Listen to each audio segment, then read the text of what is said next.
Hi everyone, it's Jean from Jean's Gems. I'm just here to spend a little bit of time with you and show you one of my favorite projects that I have made various times, and I enjoy doing this very much. They're called pinwheels. The process of the pinwheel is basically folding some pattern paper. You can use book paper, you can use whatever you would like to make the folds and the pinwheel itself. And then it's a great way to use some shank buttons to make a center in the middle. These particular ones I made into paper clips so that you could clip them in your journal, or you can use them as, clip them for page markers. You could use them for closures on a journal, on an envelope, or whatever you want to use them for. But they're really fun, and it's one of those projects where if you really don't have anything else that you have planned and you just want to sit and watch your favorite Netflix show and just fold the papers, and you come out with something really cute and beautiful. So here are the ones that I made with paper clips, and I have one right here that I also made. This is a bead, not a button. But I will tell you, with these that I have made, there's a couple things that you can use for the centers.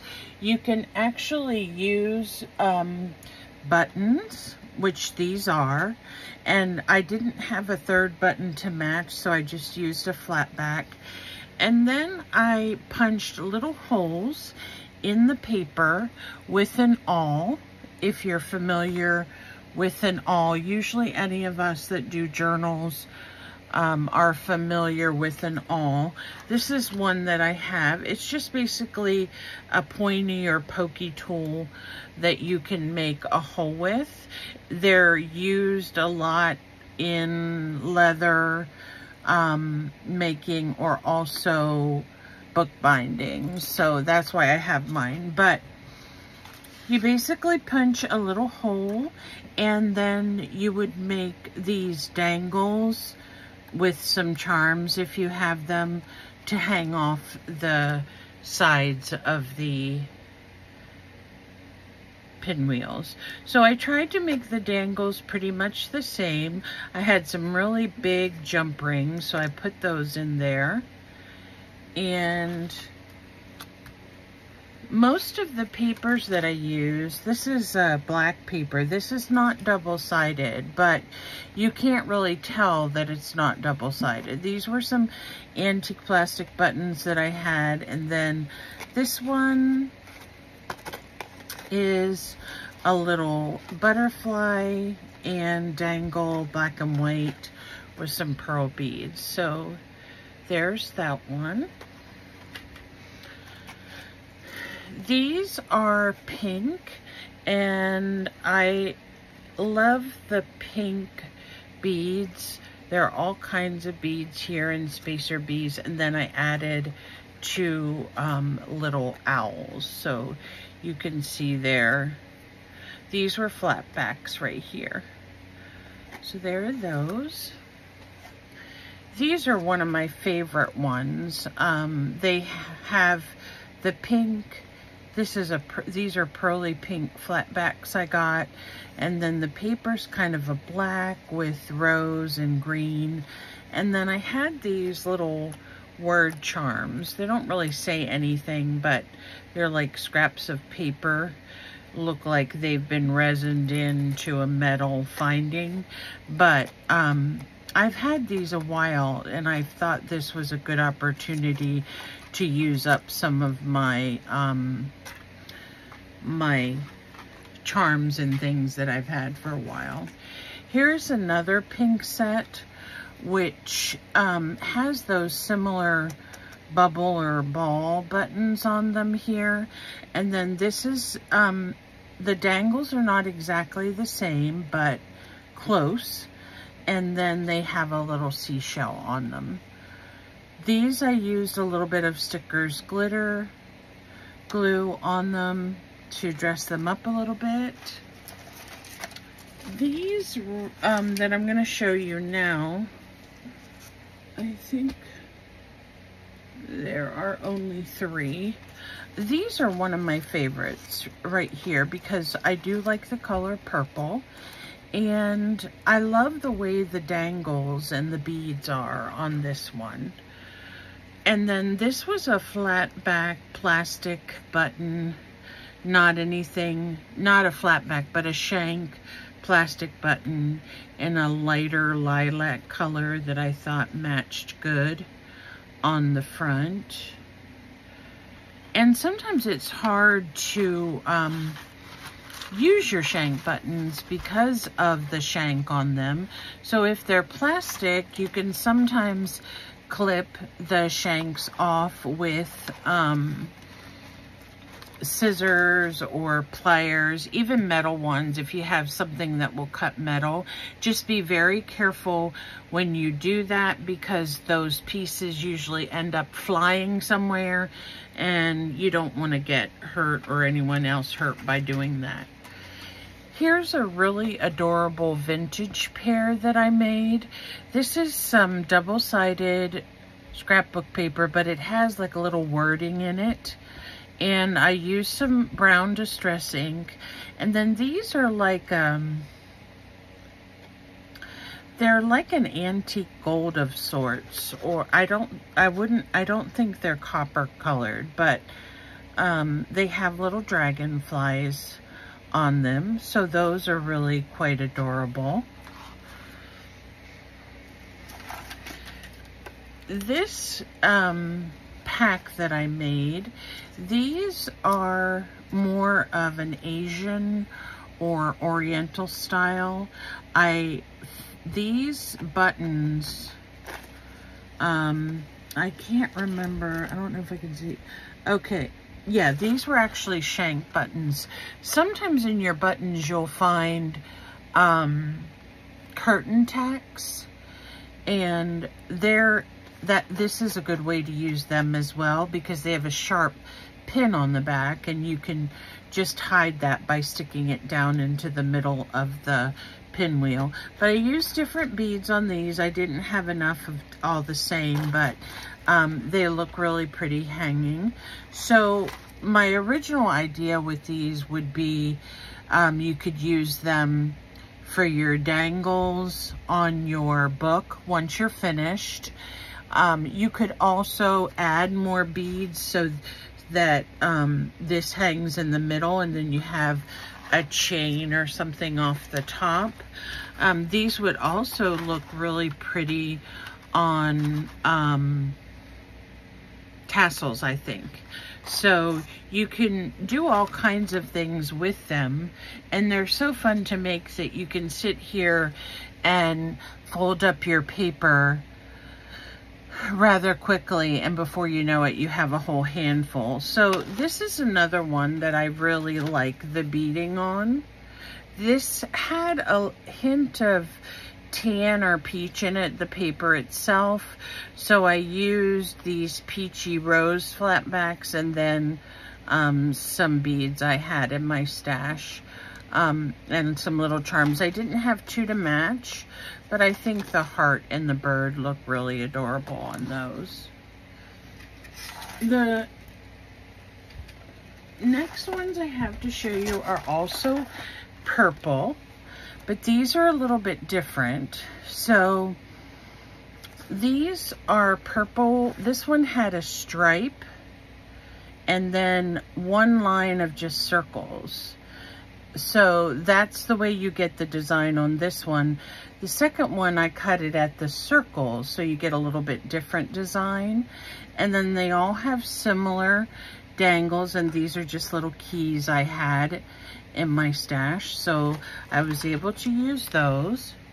And then the last set I'm going to show you are my absolute favorite ones. I like leaves. I found this paper that had leaves on it, and I really liked these plastic shank buttons that I found that have a little ring of posies around the outside of it.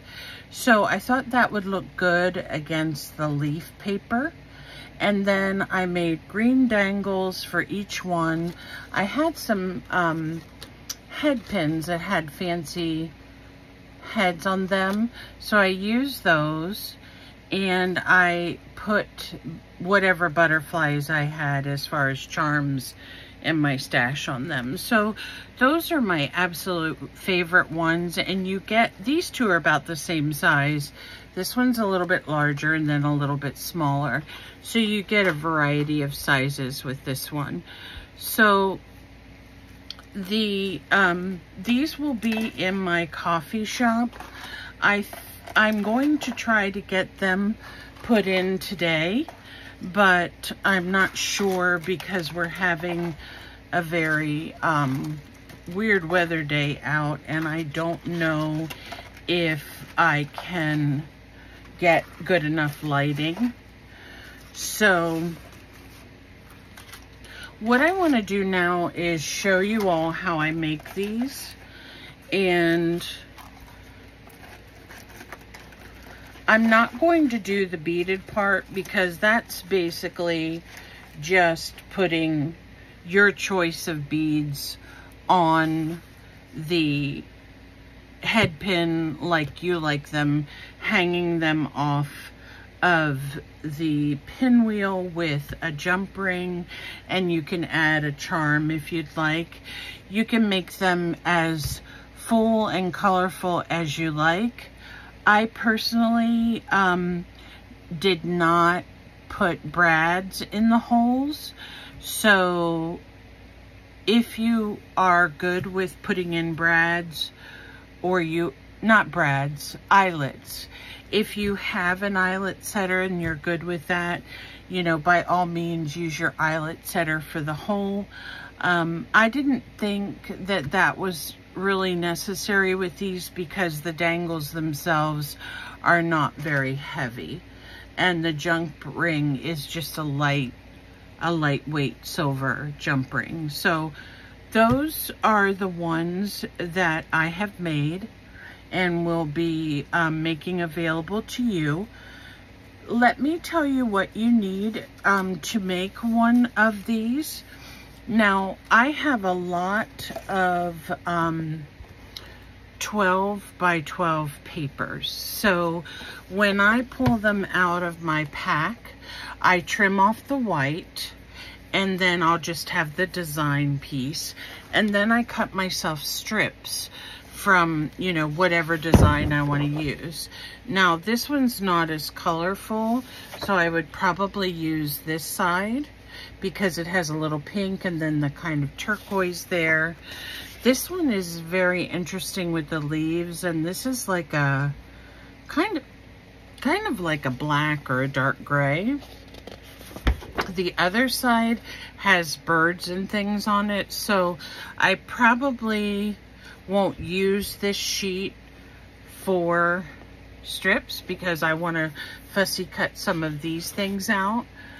Here we have another one that you could definitely cut some strips down here, and that would make an interesting pinwheel, or you could use the back, which would also be very interesting. So if you have single-sided paper, that's perfectly fine. I like the double-sided because then I know that there's going to be an interesting design no matter how I look at the piece. But today I'm just going to show you, I cut both strips double and single-sided, solid and odd colors. So I have a bunch of them cut here, and actually I want to try one of these with the gold in it. So if you've ever made the paper fans we used to make as kids, you know, you fold the fan back in kind of like an accordion style. So what I'm going to do is make my first fold here and just kind of make sure that it's even. There's no reason to use a bone folder or scoreboard or anything like that. I think, I'm not 100% sure, and it may be out of production now, but I believe Tim Holtz had a die at one point that you could run through your Big Shot and actually have it do all the work for you in scoring where the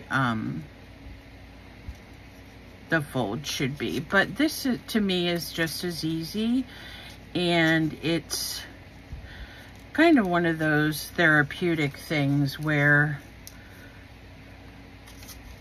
you kind of just go back in this back and forth motion.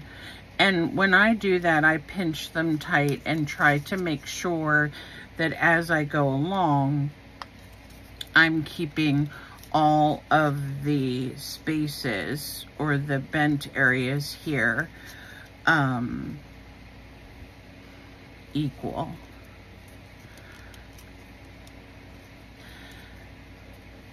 If you cut your strips with your cutter or an X-Acto knife with a ruler, and they are cut straight, usually have no trouble whatsoever keeping these in line and even. I don't suggest cutting these with scissors because you will get uneven sides.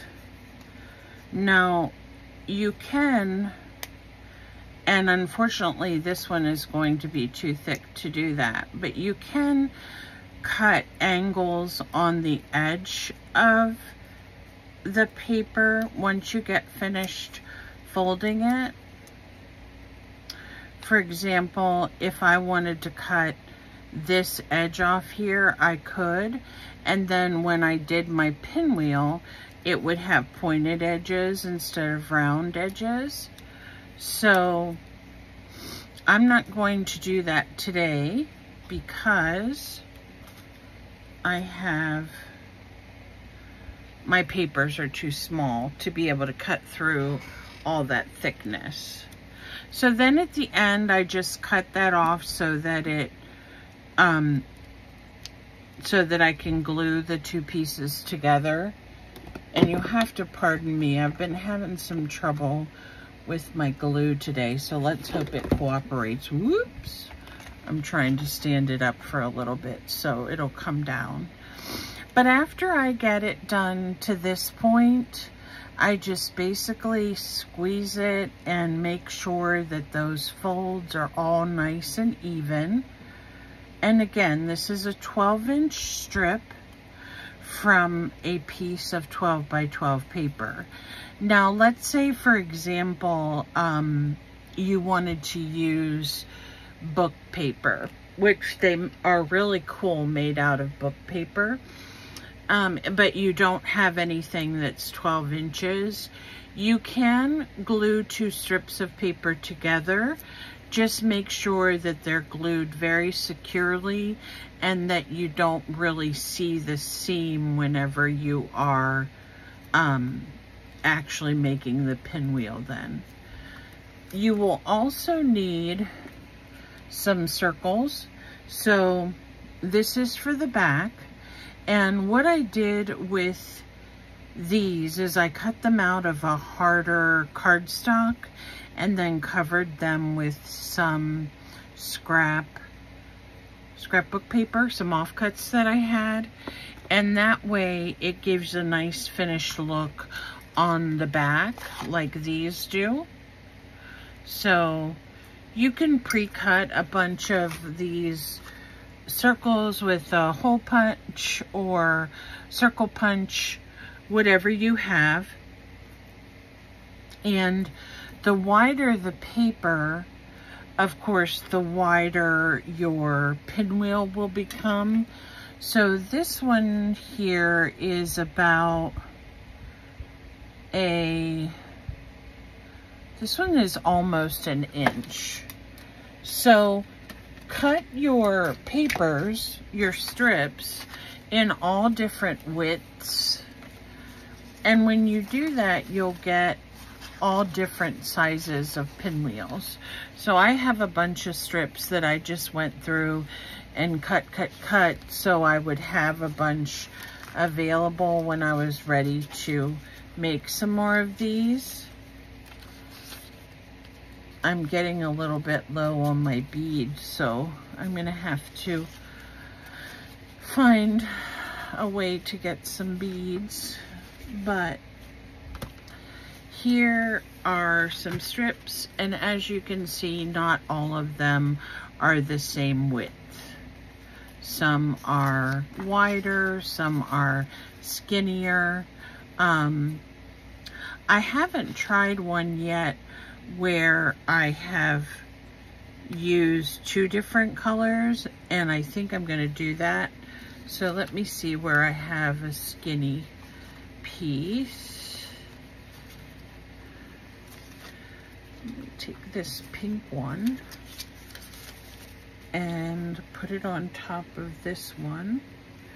See, it doesn't have to be anything that matches, because once you put the design together, let me just move these out of the way. Once you put the design together like this, and probably what I will do before I start is I'm going to take a little bit of glue, and on the back of this, I'm going to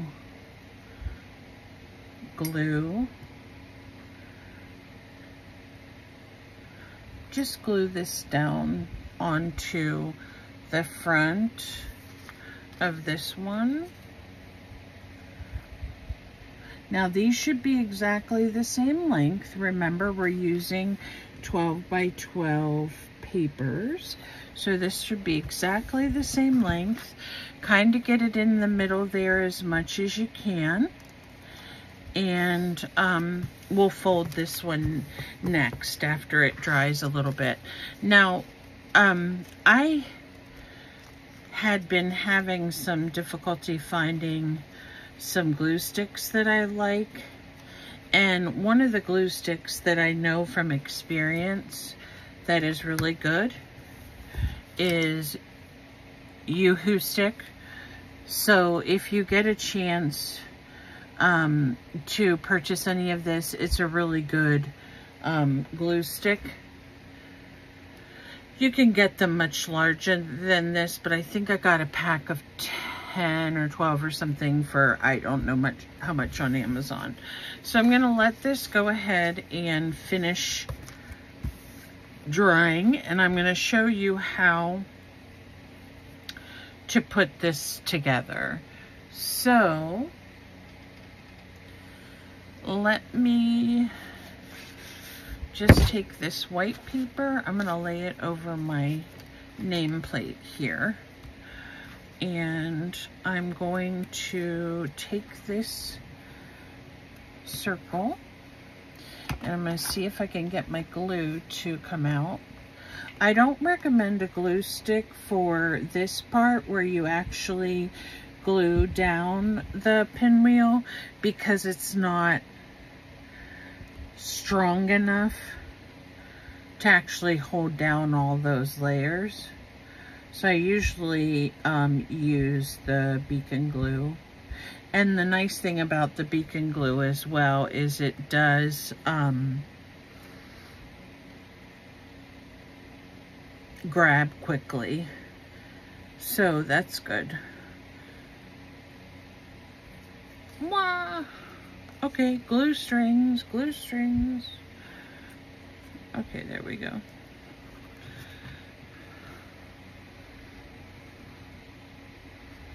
All right, so let me close this for me, so I can turn it upside down again and have it ready. Okay, so now what I'm gonna do is I'm going to basically take this piece and I'm going to spread it out so that it makes a pinwheel. But I do need to glue the two ends together. So with gluing the two ends together, it'll make one full circle. So I'm gonna just glue it like this and try to make it as even as possible. If it looks like it's a little big, which you may be able to see it is, just put that on the inside because you won't see that part. So let me just hold this for a little bit.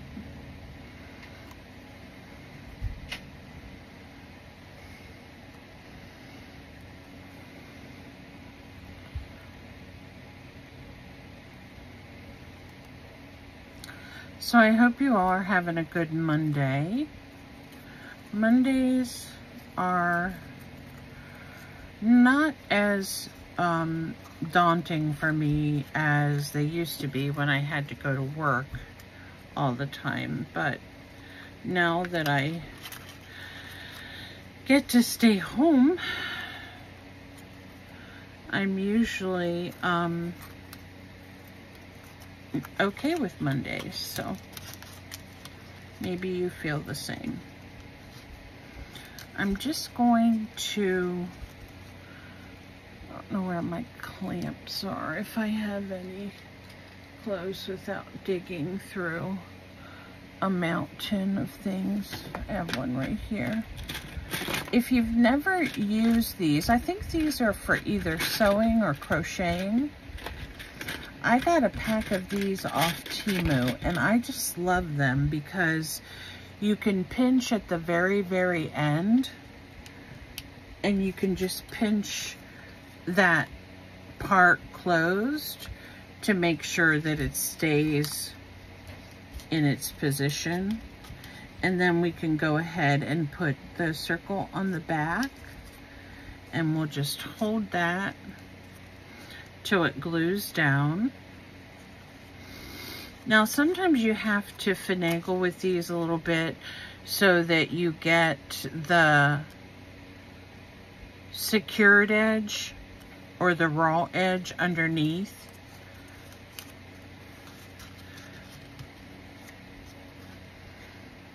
But we'll just let that dry. You have to hold it here a little bit so it adheres to the bottom. And then, like I said, you can use all kinds of things for your center. You can use an actual flower. You can use, you know, like if you have any paper flowers, you could bead the paper flower before you put it on. It would all be determined by the look that you're trying to get. On all of mine, I either use flatbacks or buttons, but I usually keep a couple boxes with some options. So I have some flatbacks here, and then I have a box with just miscellaneous things in it. And this one was gold, so we need to find something that's kind of gold to go on the front. And if you wanted to use these as a flower, for example, instead of calling them a pinwheel, you could always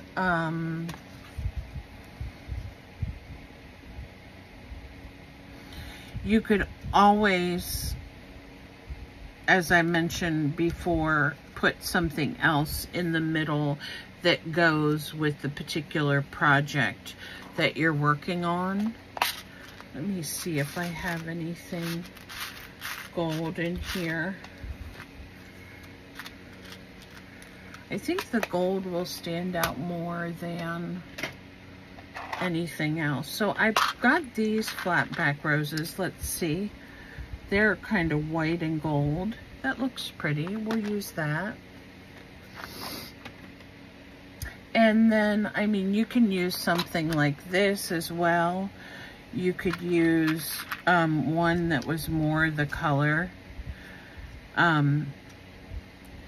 I don't like this one as well because the center's just yellow. It's not gold. Now, if you could stain that with some ink gold, that might be fun, or some Stickles glitter glue. But we're just going to use this gold one here, and we're going to hope that our glue cooperates for this.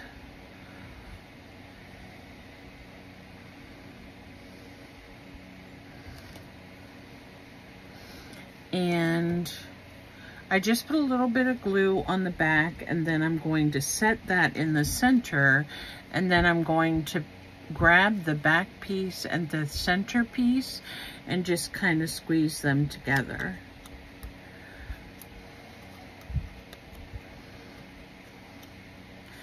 And then we'll fix this here in a second, and I'll show you how to do that, because I don't think there was enough glue on it to fix it before. So let me put a little bit of glue right here in the middle of where these two pieces are spliced together. And I'm going to take off any extra that might have seeped out. And then I'm going to put my little clip on again. And that'll just help pinch it together so it won't be as noticeable as a seam. And you can kind of hide the seam parts that might show by inking this around the edges, or getting some gold glitter stickles and putting that on here. These gold roses are really pretty. That's one thing that I have found through Temu, is they do offer really cute flat backs. And I think I got these a time or two ago, and they've been just really fun to work with. So there is our pinwheel that we made, and it's just sitting lopsided because this is heavy. Let me see if it's glued tight already. Yeah, and sometimes you'll get a little bit of string and glue, and I just pull that off. So there is our pinwheel that we made. And what I would do then after making the pinwheel is I would take my awl and choose where I'm going to put the hole. And I'm probably going to put it right here where the seam is. So I would just put a hole right in here. Now when you use the awl, it's best to have something underneath, because it's rather pokey. So I have a self-healing mat under mine, but I also you can also use something like a mouse pad if you have that, or a sponge if you have that, and that would be enough to be able to poke the hole in. I'm not going to do that right now because I don't know what charms I have. So as you can see, you can leave it just like this as a closure, hair barrette, earring, just focal point on a card. You could put a dangle on it and dangle it off a card or a journal. All kinds of fun things that you can do with these. So now what I want to do is I want to try this double layered one and see how it turns out. So we're going to start here, and we're going to just bend back and forth. Just make sure your first one is straight. And then you just keep going back and forth, pinching the sides as you go and trying to keep the bends even with the one that you've done before. That way you'll come out with a more symmetrical pinwheel when you're finished, instead of one that is a little bit lumpy or doesn't fan out nicely. So this one's going to be a little bit trickier because it has 2 layers. So let me finish this up real quick. And like I said, once you get used to doing this, it goes rather quickly. You just go back and forth so that you can keep it even. Even Steven. And you may have already made these before, but I think they're fun to do.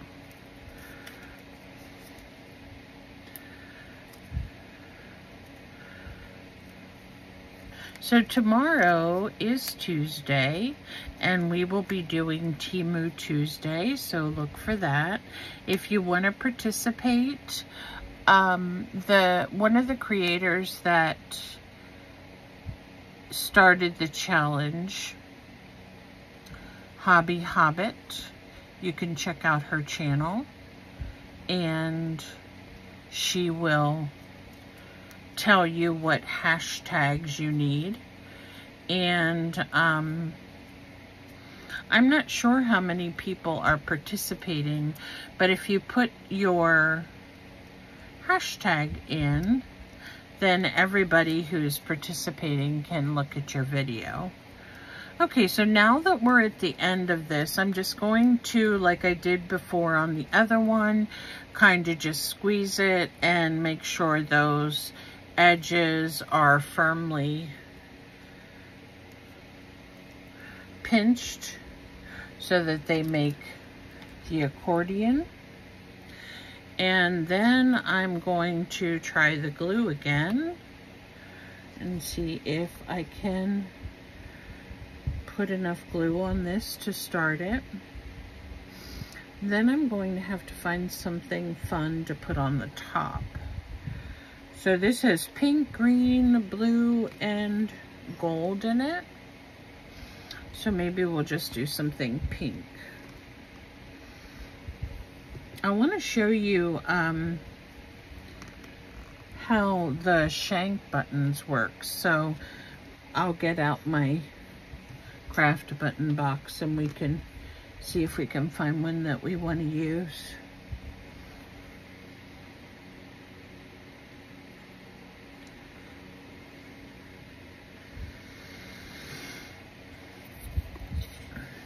It has been really hot on the East Coast, so I'm not sure what you all are experiencing weather-wise, but it's been in the high 80s, almost close to 90, which is very warm. It's not unusual warm, but it's warm. It's not unusual for us to get 80s or 90s in the summertime here on the East Coast.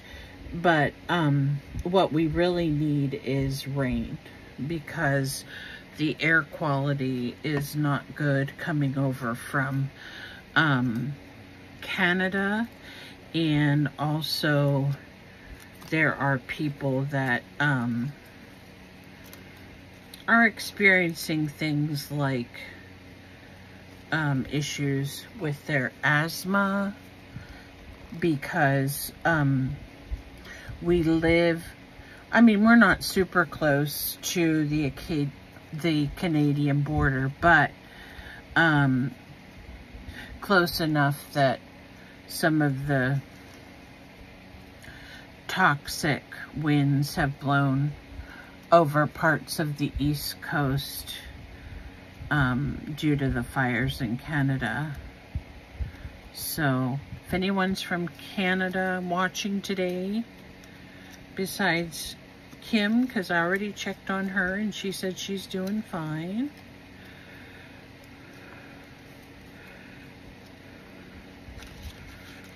Just want to make sure you all are good, because it gets rough out there sometimes, and you have to pick up and leave depending on where you are. I know the fires in California,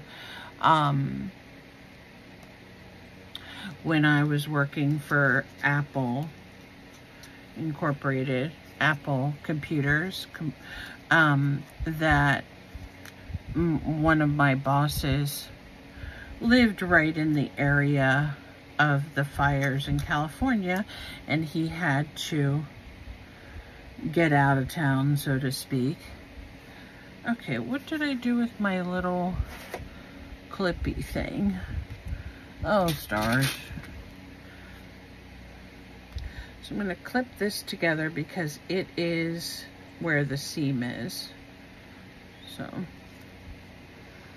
okay, and that turned out kind of cute because you have double layer there. This one that I have on my nameplate reminded me of like the old tissue collars that clowns would wear, and I thought that they were cute. I'm sure there's something we could do with that. So I have some buttons in here. Most of these are probably going to be collectible ones, or ones that I don't want to use. I don't see any. Here is actually here are some pink ones over here. So these pink ones I have, and I have a bunch of them, but there's only a couple in this. These are the ones that I had used on some of the pinwheels I already had made. So we'll use one of these so you can see how easy it is to use a shank button. So because it has a little shank here, like I said, you can cut these off, but the nice thing about the pinwheels is you don't have to do that. You just need to add some glue around the shank and around the flat part, and we'll put some in here and see if we can, I can hear the air coming out. I think this is just getting low, so thankfully I have some new, but it's downstairs.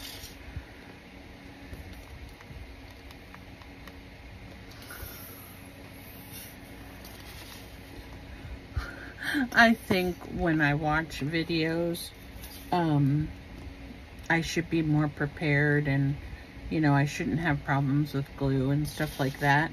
But then I look at other videos and I see people have problems with their glue too, so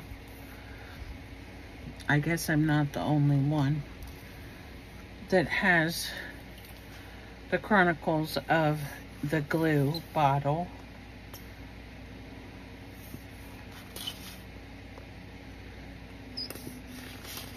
Oh goodness.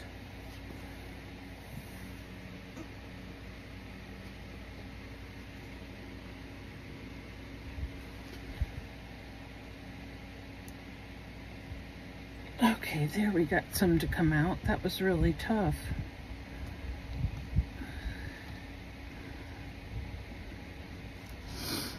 This glue might have had it. So let me just put it back and leave it standing up. Okay, so then we can take this little shank and put it in the middle like that. Take this off and see if it's good. Remove any extra glue that you see.